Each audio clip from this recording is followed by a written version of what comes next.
Se você tem empresa e costuma retirar lucros todos os meses, precisa prestar muita atenção no que mudou em 2026. Muito prazer, eu sou o Cristiano Gomes, contador e ajudo empresários todos os dias a reduzir impostos com planejamento tributário e organização contábil. Pela primeira vez no Brasil, a distribuição de lucros e dividendos passou a ter tributação em alguns casos. O mais curioso é que nós já estamos em março e muitos empresários ainda não perceberam isso. Inclusive, pessoas já estão retirando dinheiro da empresa normalmente sem saber que existe uma nova regra. Então, nesse vídeo eu vou te explicar de forma simples o que mudou na tributação dos lucros, quando pode existir imposto e quais são os erros mais comuns que podem gerar problemas com a Receita Federal. Se você é empresário ou sócio de empresa, vale muito a pena entender isso. Primeiro vamos entender como funcionava em 2025. Ou melhor, até 2025. Durante muitos anos, o Brasil foi um dos poucos países do mundo onde a distribuição de lucros era totalmente isenta, ou seja, a empresa pagava os seus tributos normalmente e depois disso, o lucro que sobrava podia ser distribuído aos sócios sem pagar imposto novamente. Isso tornava a estrutura empresarial bastante vantajosa do ponto de vista tributário, mas essa realidade começou a mudar a partir de 2026, quando foi criada uma nova regra para a tributação de lucros e dividendos. Essa regra estabelece um limite mensal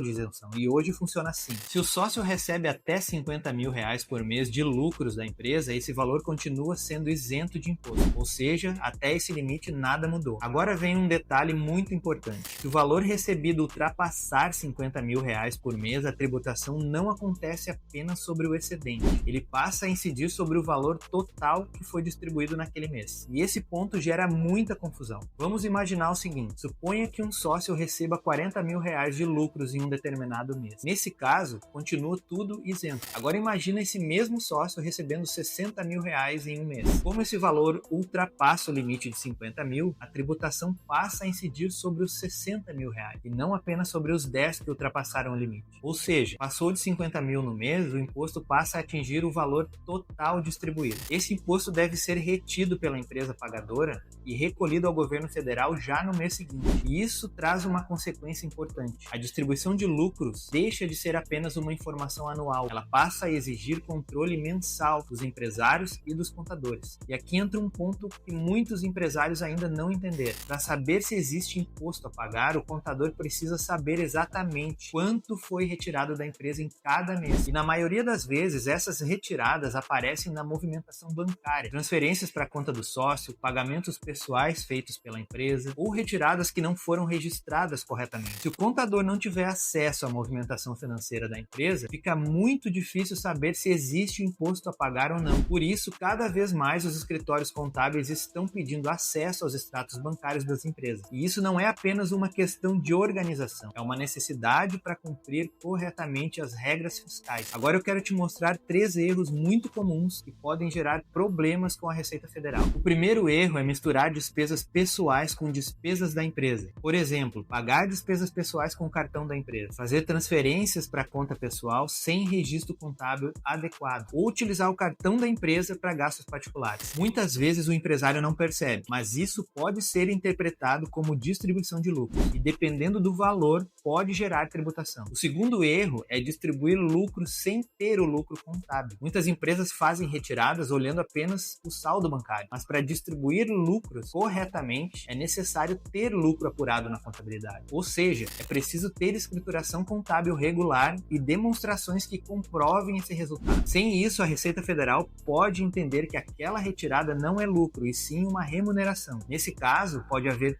tributação e incidência de encargos como se fosse prolabore. O terceiro erro é não registrar corretamente as retiradas dos sócios. Quando essas retiradas não são registradas de forma adequada, a contabilidade perde o controle dessas informações. E isso pode gerar inconsistências entre a movimentação bancária da empresa, os registros contábeis e as informações declaradas ao fisco. Hoje a Receita Federal tem cada vez mais mecanismos de cruzamento de dados. Por isso, manter a contabilidade atualizada se tornou ainda mais importante. Então, qual é a orientação prática para quem tem empresa? Primeiro, manter uma separação clara entre as finanças da empresa e as finanças pessoais. Segundo, garantir que a contabilidade esteja atualizada e reflita corretamente a realidade da empresa. E terceiro, registrar corretamente as retiradas dos sócios para que seja possível acompanhar essas distribuições mês a mês. Isso ajuda a evitar problemas fiscais e também melhora a gestão financeira da empresa. Se você tem empresa e costuma retirar lucros com frequência, vale a pena conversar com o teu contador para entender como essas novas regras